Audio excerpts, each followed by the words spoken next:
এখন আমাদের সামনে আমিনিয়া মাদ্রাসারই ছাত্র মোহাম্মদ আল আমিন খুব অল্প সময়ের জন্য বক্তব্য পরিবেশন করেছে। মুক্তাসার ক্লাসের ছাত্র মোহাম্মদ আল আমিন।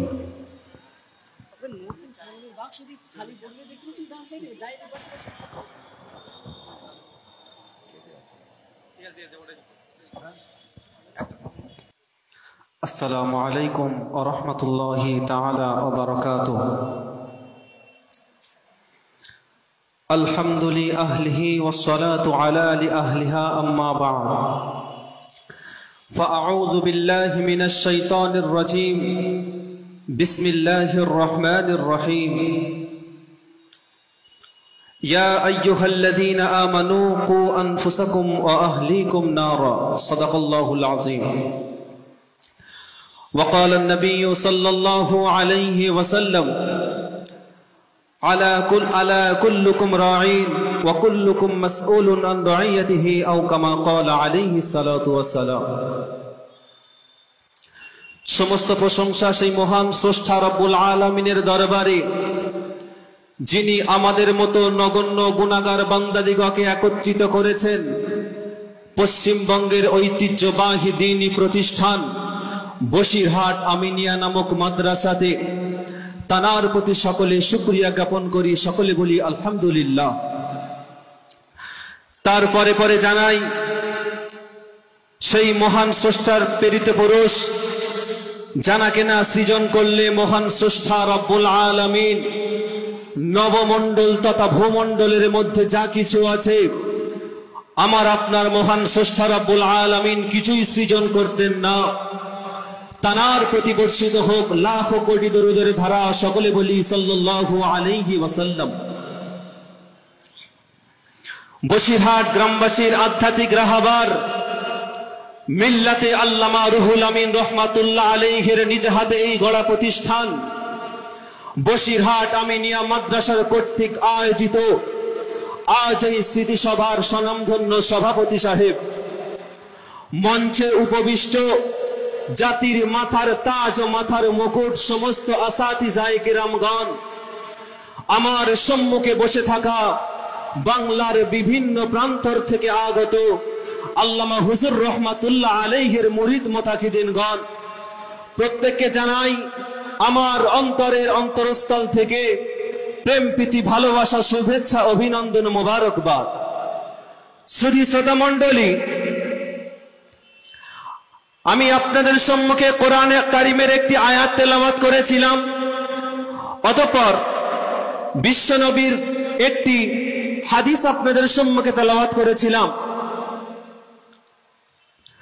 শ্রী শ্রোতা মণ্ডলী, আপনারা আজ একটি বিষয় উপলব্ধি করুন, আমরা আজ নিজেরা জাহান্নামের আগুন থেকে বাঁচার জন্য আপ্রাণ চেষ্টা করে চলেছি, কিন্তু আহল বর্গদিগকে জাহান্নামের আগুন থেকে বাঁচানোর আজ অনেকে আমাদের মধ্যে কোনো ভূমিকা নেই। কিন্তু বর্তমান যার নিজ হাতে গড়া প্রতিষ্ঠানের আঙিনায় আমরা এসে বসেছি, সেই আল্লামা হুজুর রহমাতুল্লাহ আলাইহি, তানার পীর মুজাদ্দিদুজ্জামান আমির শরিয়ত আলা হযরত দাদা হুজুর পীর কিবলা রহমাতুল্লাহ আলাইহি, তানারা তো খুব পারতেন ঘরের ভিতরে বসে বসে নামাজ রোজা তাসবিহ তেলাওয়াত জিকির আজগার মুরাকাবা মুশাহিদা করে নিজেদেরকে জাহান্নামের আগুন থেকে বাঁচিয়েছেন। অপরদিকে আহল বর্গদিগকে জাহান্নামের আগুন থেকে বাঁচানোর জন্য আপ্রাণ চেষ্টা করে চলেছেন। কেননা মুজাদ্দিদুজ্জামানকে ও আল্লামা হুজুর রহমাতুল্লাহ আলাইহিকে আল্লাহ পাক যখন বাংলার জমিনে পাঠিয়েছিলেন, এ বাংলার মানুষ তখন লুঙ্গির বদলে ধুতি পরতো, এ বাংলার মানুষ তখন দরগা করে শিরক করত, এ বাংলার মানুষ মনসার ডালা দিত, এ বাংলার মানুষ মাথায় টুপি পরতে জানতো না, মুখে দাড়ি রাখতে জানতো না, মসজিদ চিনতো না, মাদ্রাসা চিনতো না, শরিয়াত হাদিস কিছুই বুঝতো না। তানারা ভাবলেন আমরা যদি ঘরেতে বসে বসে নামাজ রোজা তাসবিহ তেলাওয়াত জিকির আজকার মুরাকাবা মুশাহিদা করে যদি আমাদের জীবনটাকে অতিবাহিত করে দেই, আর বাংলার মুসলমান যদি বেঈমান হয়ে মারা যায়, বাংলার মুসলমান যদি ঈমান হারা হয়ে মারা যায়, আমাদের কাল কঠিন মাহশারের ময়দানে আমাদের জবাবদিহি লাগবে। তাই তারা কি করলেন?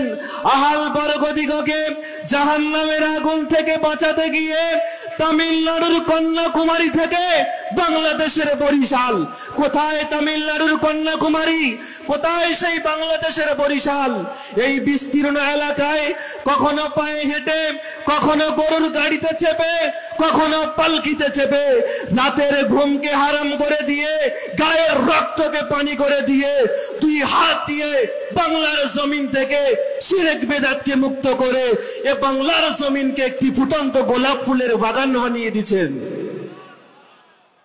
আজকের এই আমাদের মাথায় টুপি, আজ আমাদের মুখে দাড়ি, আজ আমরা মসজিদ চিনেছি, আজ আমরা মাদ্রাসা চিনেছি।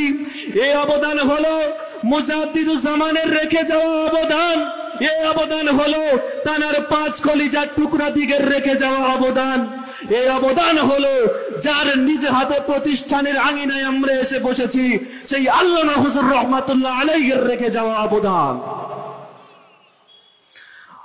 আল্লামা হুজুর রহমাতুল্লাহ আলাইহি ওই কোরআনের আয়াত এবং হাদিসের উপরে আমল করতে গিয়ে দীর্ঘ 32 বছর ধরে সমাজের মাটিতে ওয়াজ নসিহত করেছেন, অন্যায়ের প্রতিবাদ করেছেন, মানুষদের ধর্মের প্রতি আহ্বান করেছেন।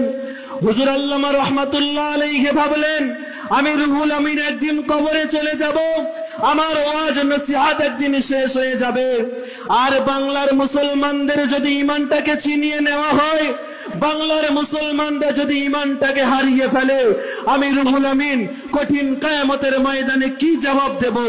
তাই তিনি কি করলেন? মুজাদ্দিদুজ্জামানের অনুমতি নিলেন।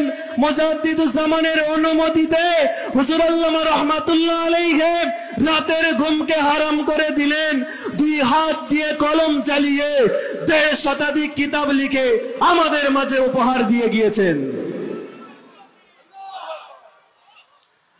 হুজুর আল্লামা রহমাতুল্লাহ আলাইহি বলে গেলেন, আমি রুহুল আমিন জানিয়ে দিলাম, আমার কিতাব যে পড়বে, এই মোতাবেক আমল করে যে চলবে, সে খাঁটি সুন্নাত ওয়াল জামাতের উপরে টিকে থাকবে, আর কাল কঠিন মাহশারের ময়দানে একটি মাত্র দল জান্নাতে যাবে, সেটা হলো আহলে সুন্নাত ওয়াল জামাত। সুধী শ্রোতা মণ্ডলী, হুজুর আল্লামা রহমাতুল্লাহ আলাইহির অবদান বলে শেষ করা যাবে না। তাই আল্লাহ রাব্বুল আলামিন আমাদের প্রত্যেককে সুন্নাত থেকে বেশি বেশি আমল করার তৌফিক দান করুন, আর আল্লাহ পাকের ওলিদের মহব্বত যেন আমাদের প্রত্যেকের মধ্যে পয়দা করে দেন। সকলে বলি আল্লাহুম্মা আমিন। এই বলে আমি আমার ক্ষুদ্র বক্তৃতা শেষ করছি। ওয়া আখির দাওয়ানা আনিল হামদুলিল্লাহি রাব্বিল আলামিন। আসসালামু আলাইকুম।